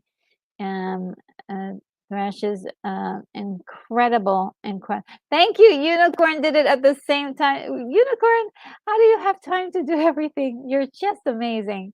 Um, and, Keith E says, "Blindsided the movie." He's saying he got ripped off, uh, the football player. Oh, Blindside. Okay, I was watching a few articles about this and oh, I wonder if this is going to take off my um let's see if I can add this onto the stream. Um no, I don't think it'll work. Well, anyway, the movie Blindsided, right? I believe that's the movie starring Sandra Bullock who plays a person who adopts a young man, and was up for many, many Oscars, and it was highly acclaimed. It won, had millions of dollars, but the young man who it was all about says that, the movie says he was adopted, but he was never really adopted. He was under a conservative ship from this with this family, and they basically took all of the profits from the movie and did not share any of it with him. And so that's the big concern of his. He has a book right now, and he is speaking of his experience and what's going on. Now, the family has also said that they rebutted and said, "Hey, he he actually threatened us, asking us for money, and we said we didn't give him the money, and he said that he was going to come out and do say nasty things about us. So they're saying that he blackmailed them, and also Sandra Bullock had supposedly, and I'm not sure how true this is, had offered him a certain amount of money or a certain amount of profits within the for the movie, and he denied that, to my understanding, or something happened there, and now he's saying, really awful things about Sandra Bullock, which I don't know how she's now involved in all of this, because if there is a true grievance against the family, then um, you know then it should just lie within the family. So it's a weird situation. So there's really no way to know who's telling the truth or what. Very tough situation. And Alka's Creative says, I actually want to do a second channel on food and drink and out of the way places to go. I know the name, but I need a logo. Oh, wow. Yeah. Well, head over to Fiverr and get yourself a nice logo. They can hook you up for sure. That sounds like fun. And oh, Josh Herrera is here. Says, "Happy Hump Day, Retro." Well, happy Hump Day to you. Really So glad to see you in the chat. Definitely welcome, welcome, welcome. And Thresh's, thanks, RNG. Absolutely. You have such a wonderful channel, and like I was saying, you have for the amount of people, your the number of subscribers you have a huge amount of people responding and being there for your live streams. So you have a high rate of engagement on your channel. I think that's so great that the way you've been developing your community, just wonderful. And it's just with full of retro goodness, if you will. And Unicorn Mapping Studio says, "Okay, I'm out now for real. Sorry. Be safe, everyone. Have a great day." Oh wow. Okay. Well, you as well. Have a great day, and take care of yourself. Stay safe, and all that cool stuff. And Lex Luthor says, "The Adventures of Agent Mayhem should be your new channel." Well, there's a story going on with Agent Mayhem, and it is something that I want to do, but it will be in the form of a six scale figures that I'll be doing that. So that'll be a lot of fun and something I really want to start working on, or my creative bug is telling me, please, please, please do it now. And William Blake said, Hall says The Blind Side. Yeah, I think yeah, I don't know what to make of that story. It's just such a strange one.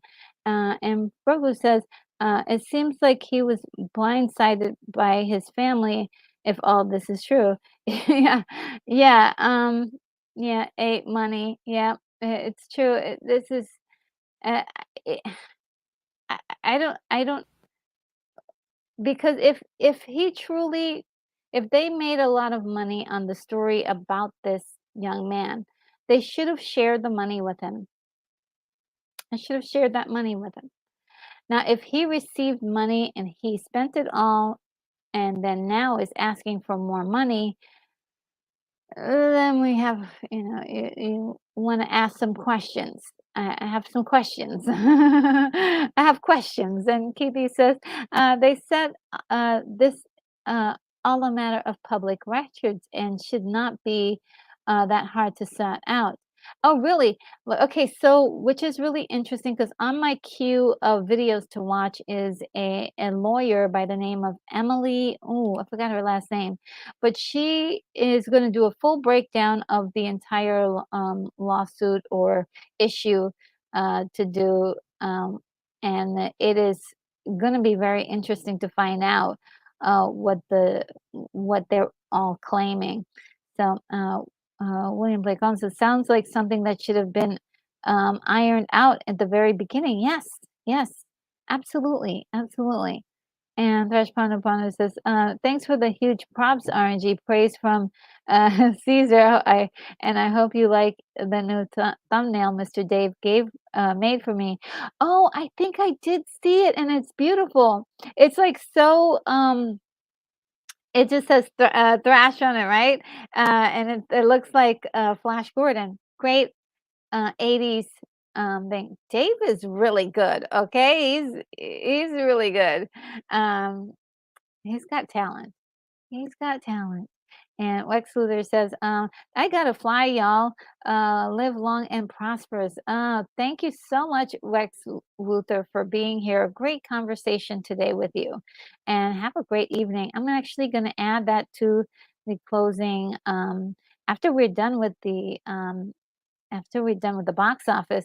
And Outcast Creative says there should definitely be an Outcast agent in the Retro Mayhem figure range. We shall see. We shall see.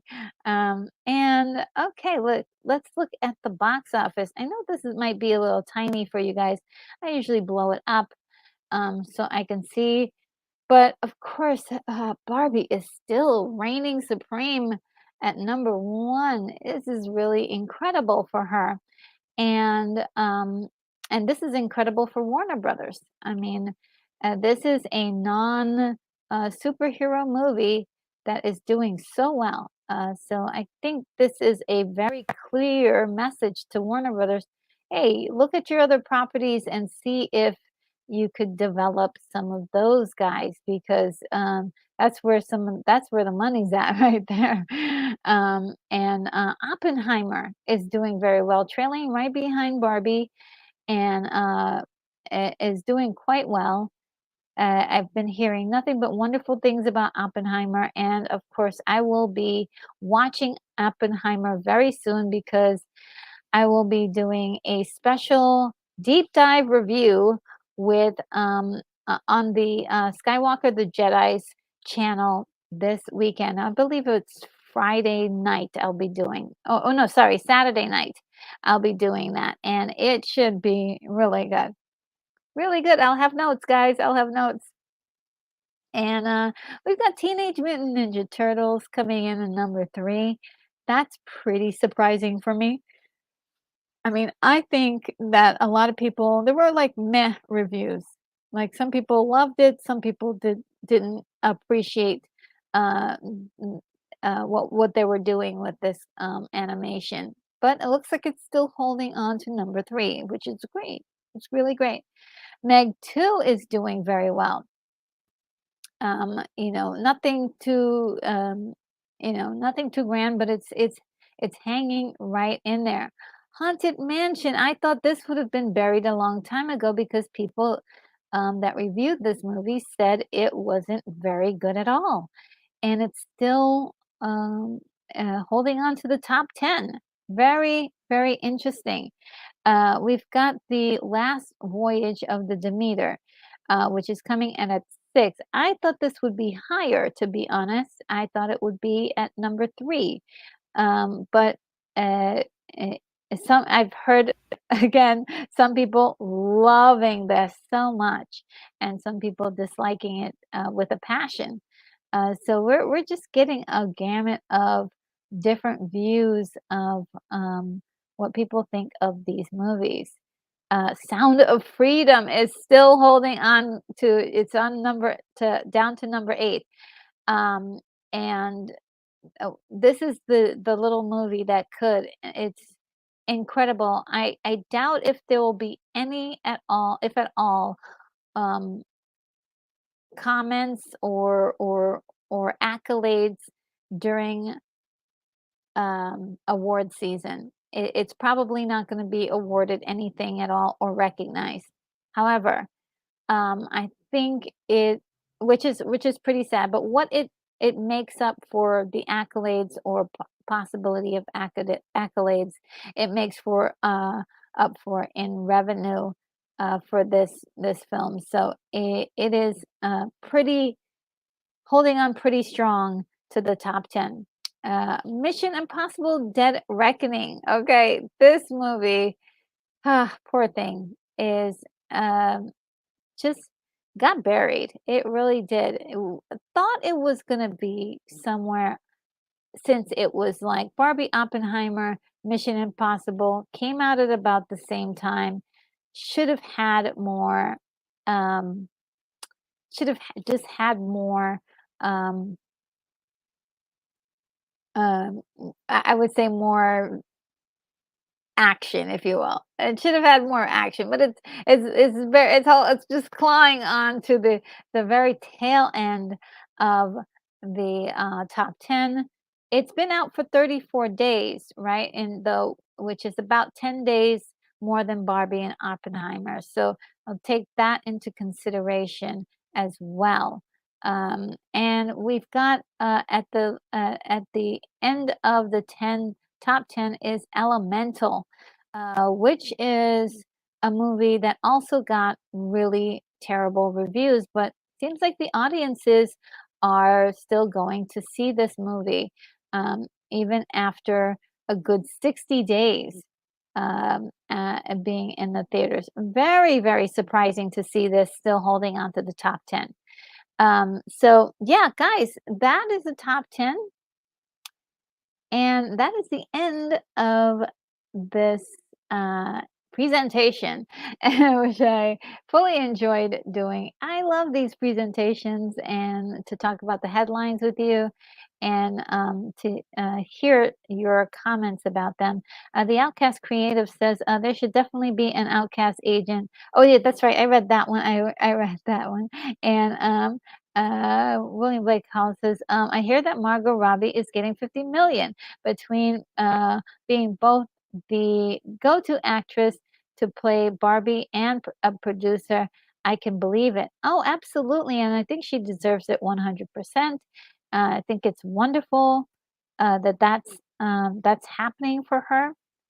Um, and yeah, I mean, this should encourage more actors to be more on hands behind the scenes, being a producer, as such, and just being involved in the filmmaking process. Like, it's great to be a filmmaker, an actor, I'm sure, but to take it to the next level, look at how much more you could be making or how much more successful you can be. Also, though, if the movie flopped, she would have been the one to take the biggest brunt of the risk here. She would have been the one that people would have really been looking at saying, "Hey, you made this career choice, and what a big flop." So I think with the risk comes great reward if things actually work out. So she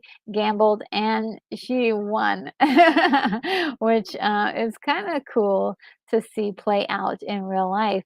And William Blake Hall says, I hope Mission Impossible can come back. I like seeing Haley Atwell 10 feet tall. And I do believe they have enough money behind them to do a Mission Impossible. Um, I think the movie may also be already filmed, if I'm not mistaken. But they have enough money for that film, uh, especially being that it's part of a franchise that has been successful for so long. And it may just be that people are getting the sense that since this Dead Reckoning did not feel to a lot of people like it was a complete ending, that they may go to see this, the part 2 for that fulfilling feeling of having the ending that they wanted. And Brogu says, at this rate, they're already talking about Barbie 2 and 3. When these Hollywood executives go to sleep, there's signs dancing in their heads. There is.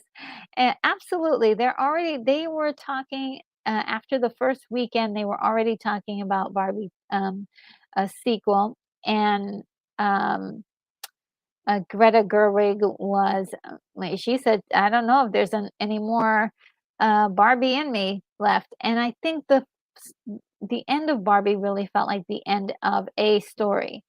And what they can, there are many ways that they could go on ahead and make a Barbie 2 or even a Ken spin-off.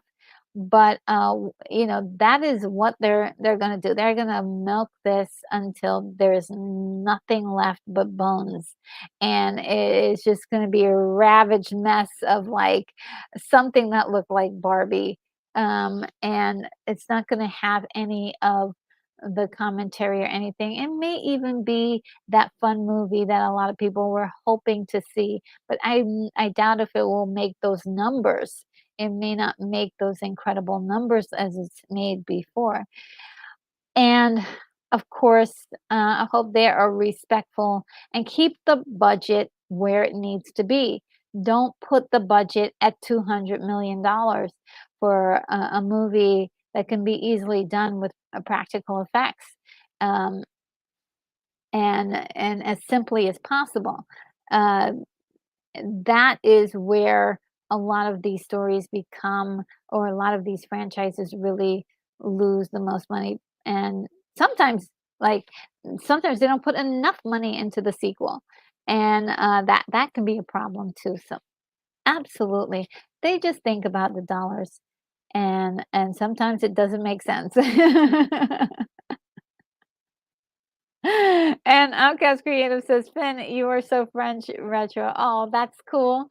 I've always wanted to be French. Josh Pondavon says, got a split gang, but glad I caught the chat. Oh, so glad that you were able to make it as well. Thank you so much for being here.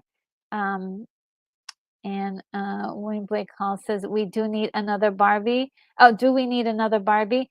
As a Scott might put it, I Dinah Ken.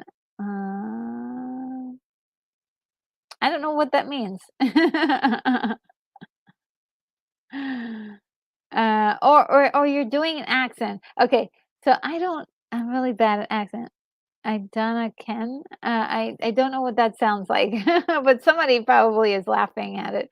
Um, and yes, okay, yes. See you soon. We'll check out. Everybody do check out Thrash Panda Pen's channel if you do get a chance. It's pretty amazing. Pretty amazing. Okay, and so with that, guys, I think we have done it. If anyone has any more topics, do let me know in the next few seconds. I think we've covered it all. A lot happened this week. There were a few more things I wanted to cover. I thought about covering, and I just didn't know what else. I didn't want to overbear you guys with too much, but just want to let you guys know about some of the things that are about to happen on the channel or what's next. So if you're a Patreon supporter, you got in your mailbox today an early access to see the next video that's going to be posted on my channel. And that's the next movie review. And so I am so excited to see what you guys think of that.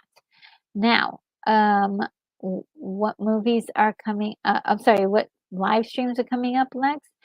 Well, we have Friday the Terminator Fixing the Franchise Part 3, which is going to be the final talk that we're going to have about this. And most of all, it's going to be sort of my final pitch of my idea for how to kind of revive or fix the franchise, and that should be very interesting. I may need some help. I may need some help, but I'm not sure how that's going to go. I'm very nervous. So, but I hope you guys will like it. It's just a few ideas that we all kind of put together from part one, and some of my own personal like additions, and uh, we'll see how it turns out. And on Saturday, guys, we are doing a watch party for Heavy Metal, um, which was released in 1981. This is going to be so much fun. I really adore this movie so much. And I hope that you all have a copy of this movie. It's really good. For it's just one of those classics. It's really a classic. Next Wednesday, I will be watching the AHSOKA TV series, and I will be reviewing. I believe they're going to put out episode 1 and 2 at the same time, which is very interesting. And I will be letting you know what I think about those. Also, we're going to dive into a new subject matter soon, which will be AI and robots in cinema, which is something that we'll have a lot to talk about. I do have a funny suspicion. I think it's very related to the subject matter we have going on right now with the Terminator franchise, and is just going to be a nice casual talk at first for part one, and then we'll get into more structure with me just listing out all of the movies and talking about them. Um, let's see. And the next movie that will appear on Saturday, August 26th, will be The Black Hole, guys, 1979. That is gonna be so cool. That is gonna be so cool. I am so glad that we're gonna be looking at these really awesome movies for the watch parties. I just can't wait. Um, and let's see what else. Um, and um, and William Blake Hall says gonna be like number 24. Anyone want to be like number 25? and um Outcast Creator says, "Oh, see you soon, Retro." And William Blake Hall says, "Grace Randolph just put up a Blue Beetle review." Ooh, I can't wait to see that. I do like watching her reviews of stuff. She usually goes into quite a bit of detail. And Outcast Creative says, "Terminator." Yes, we're gonna try to get this out of our system. And Rogu says, "Good evening, everyone. This is the way." And let's see, we're saving all of that for the outro. And oh, look who just made it in. Bonzo Kilborn, how are you? Says heavy metal, bring it on. I think it's on Prime. Oh, good, good, good. So anyone with Prime, you'll probably be able to watch it. That's going to be fantastic. The Outcast Creator, heavy. Why did you do that? That's not cool.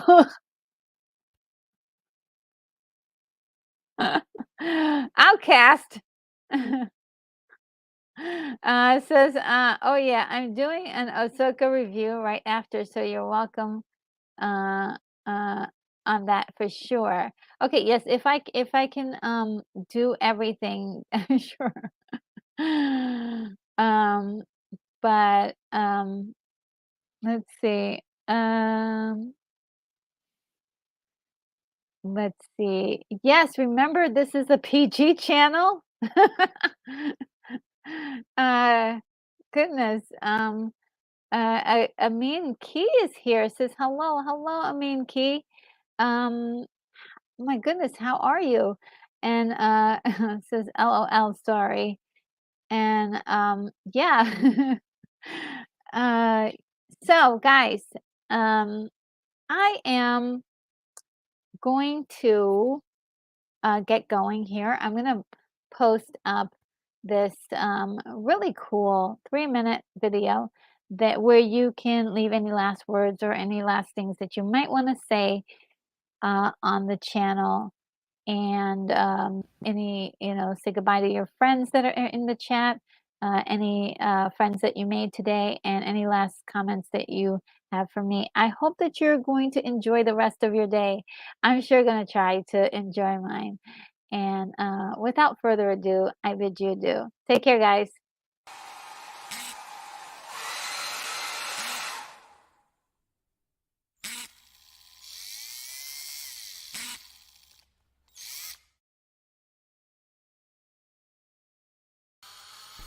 Retro Nerd Girl, you are clear for takeoff.